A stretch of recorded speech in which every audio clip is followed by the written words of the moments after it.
હું હરિલાલ છું, 87 વર્ષનો. મારી પત્ની ચાલી ગઈ, મારા મિત્રો ચાલ્યા ગયા, મારા દુશ્મનો પણ ચાલ્યા ગયા, અને હું એ હરિલાલથી પણ આગળ નીકળી ગયો છું જેણે લોકો શું કહેશે તેની પડી હતી. આજે હું અહીં બેઠો છું અને હું જાણું છું કે મારો સમય નજીક આવી રહ્યો છે. પણ જવા પહેલા તમને કંઈક કહેવું છે, કારણ કે તમે ખૂબ મોટા જુઠ્ઠાણામાં જીવી રહ્યા છો. અને સૌથી ભયંકર વાત એ છે કે તમને ખબર પણ નથી. તમે વિચારો છો કે તમારી પાસે સમય છે, ઘણો સમય છે. અત્યારે તો મહેનત કરી લઉં, પછી આરામથી જીવીશું.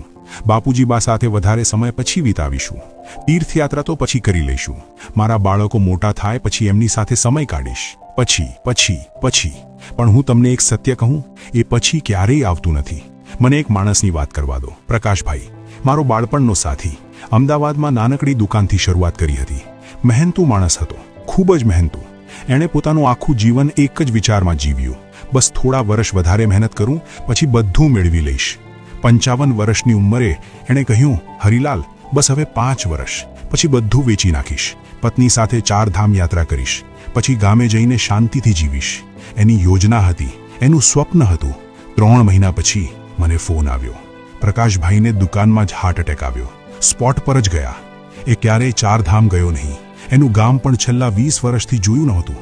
એની પત્ની સાથે એણે સપનામાં જોયેલી શાંતિ એ ક્યારેય જોઈ નહીં.